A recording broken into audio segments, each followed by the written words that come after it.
எதுக்கு இங்க வந்திருக்க அதை சொல்லு. பூமியை சுத்தி பார்க்க. இவர் அப்படியே டோரா போச்சு. சூப்பர்ரா. எங்கிருந்துடா வந்து சேர்றீங்க எல்லாரும்?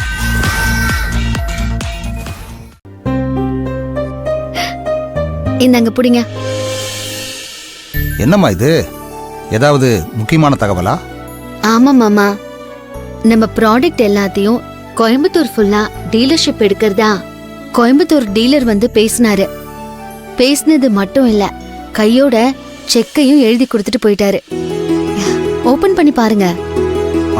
அம்மா வந்துட்டீங்களா?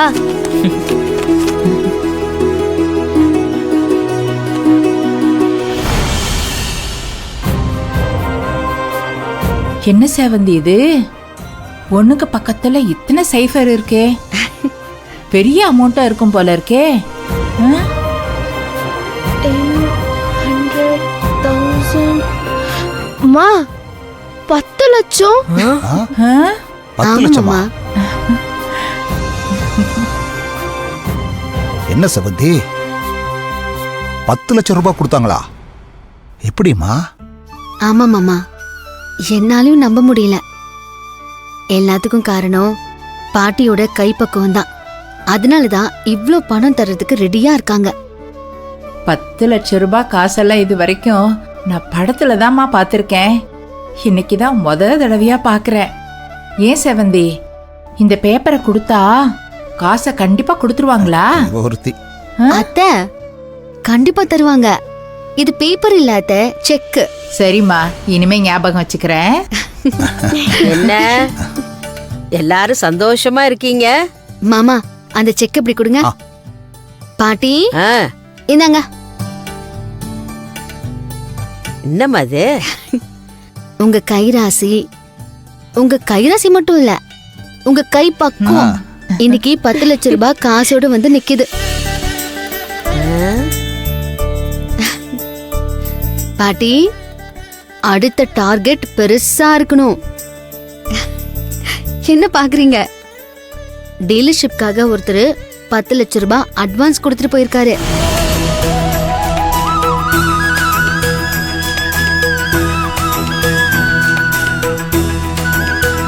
உண்மையாவ சொல்ற? ஆமா பாட்டி, கூடிய சீக்கிரமே 10-15 லட்சமா நிறைய செக் வாங்க போறோம். எல்லாம் நல்லபடியா நடக்கும் செவந்தி. இன்னும் இந்த மாதிரி நிறைய செக்கு வரட்டும்மா. உன்னோட உழைப்புக்கு இதெல்லாம் கம்மி தாண்டி. அடப்போங்க பாட்டி, எல்லாரும் தான் உழைக்கிறாங்க. பொருள் நல்ல தரமா டேஸ்டா இருக்குன்னு தெரிஞ்சாதான் தேடி வருவாங்க. இதுக்கு காரணமே நீங்களும் உங்க கைப்பக்குவமும் தான்.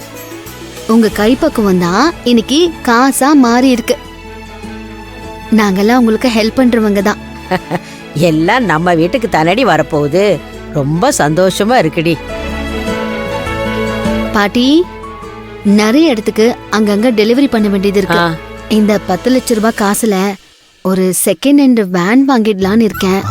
ஏன்னா அப்பதான் எல்லா இடத்துக்கும் சீக்கிரம் நாமளே கொண்டு போய் கொடுக்கலாம். மாமா நீங்க என்ன சொல்றீங்க? மா, உனக்கு எது சரின்னு தோணுதோ அதை செய்யுமா. நாங்க கூட இருந்து சப்போர்ட் பண்றோம். நம்ம வேன் வாங்க போறோமா? Jolly jolly. அப்போ எங்க எல்லாரையும் டெய்லி ஸ்கூலுக்கு வேன்லயே கூட்டிட்டு போவீங்களா? அப்ப இனிமேல் ஆட்டோக்கு பதிலா வேன்ல ஸ்கூலுக்கு போவோமா? ஆமா. இருங்க இருங்க இருங்க, இப்பதான் வேன் வாங்கலான்னு ஐடியாவே போட்டிருக்கேன். ஆளாளுக்கு கற்பனையிலேயே பறந்தா எப்படி? முதல்ல ஒரு நல்ல வேனா தேடி பிடிச்சு வாங்குவோம். அதுக்கப்புறமா எல்லாரையும் நானே எல்லா இடத்துக்கும் கொண்டு போய் விடுறேன். அப்புறம் வண்டி கத்துக்கிறதுக்கு இன்னும் நிறைய டைம் இருக்கு. ரொம்ப அவசரப்படாத. அம்மா, நீங்க வேன்ல ஓட்டுவீங்களா? ஏன் நான் ஓட்டக்கூடாதா? நான் மட்டும் இல்ல, நம்ம வீட்ல யாருக்கெல்லாம் வண்டி ஓட்ட இன்ட்ரெஸ்ட் இருக்கோ அவங்க எல்லாருமே ஓட்டி பழகணும். சரியா? செவந்தி, நல்ல செய்தி சொல்லியிருக்க. நல்லதோட நல்லதா உன்கிட்டயும் ஒரு விஷயம் பேசணும்னு இருக்கேன். அப்படியே பாட்டி, என்ன சொல்லுங்க? சொல்ற செவந்தி, நல்ல காரியத்தை கோயில்ல வச்சு பேசலான்னு இருக்கேன். அப்பதான் நல்லா இருக்கும். என்ன பாட்டி, ஏதோ பேசணும்னு சொன்னீங்க, இப்ப திடீர்னு கோவில்ல வச்சு சொல்றேன்னு சொல்லிட்டீங்க. என் மைண்ட் அப்புறம் இதுலயே ஓடிட்டு இருக்கோம். என்னத்தை தான் கேட்க போறீங்க சொல்லுங்க. என்ன செவ்வந்தி, ஏதோ குழந்தை மாதிரி பேசிக்கிட்டு இருக்கிற. கொஞ்ச நேரம் கழிச்சு எல்லாரும் கோயிலுக்கு போலாம். கோயில்ல வச்சு சொல்லிடுறேன்.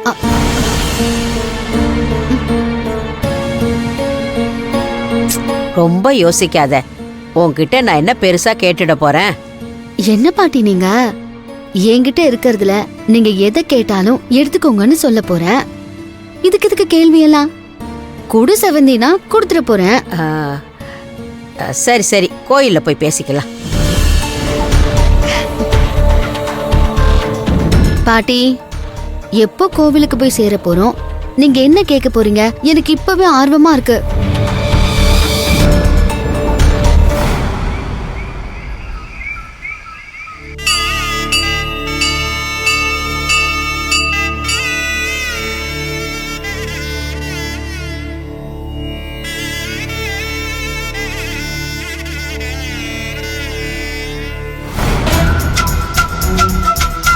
பாட்டி, கோவில்ல வச்சு சொல்றேன்னு தானே கூட்டிட்டு வந்தீங்க.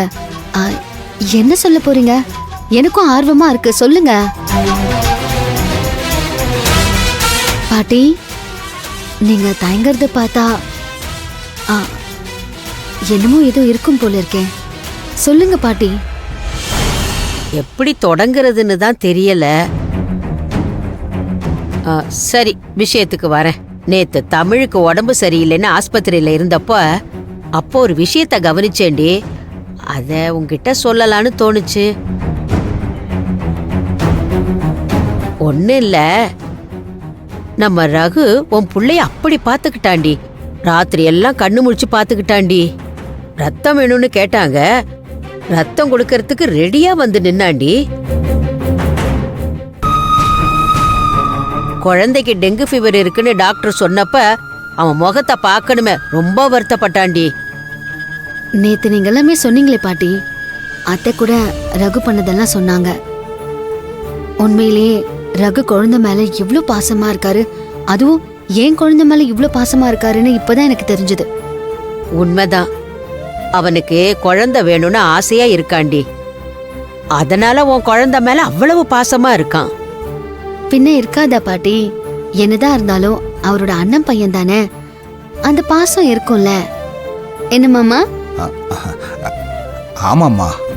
செவ்வந்தி, இதெல்லாம் எதுக்கு நான் சொல்றேனேன்னு யோசிக்கிறியா? விஷயம் இருக்குடி. ரகுவுக்கும் பூர்ணிமாவுக்கும் குழந்தை பிறக்காதுன்னு டாக்டர் சொல்லிட்டாங்க.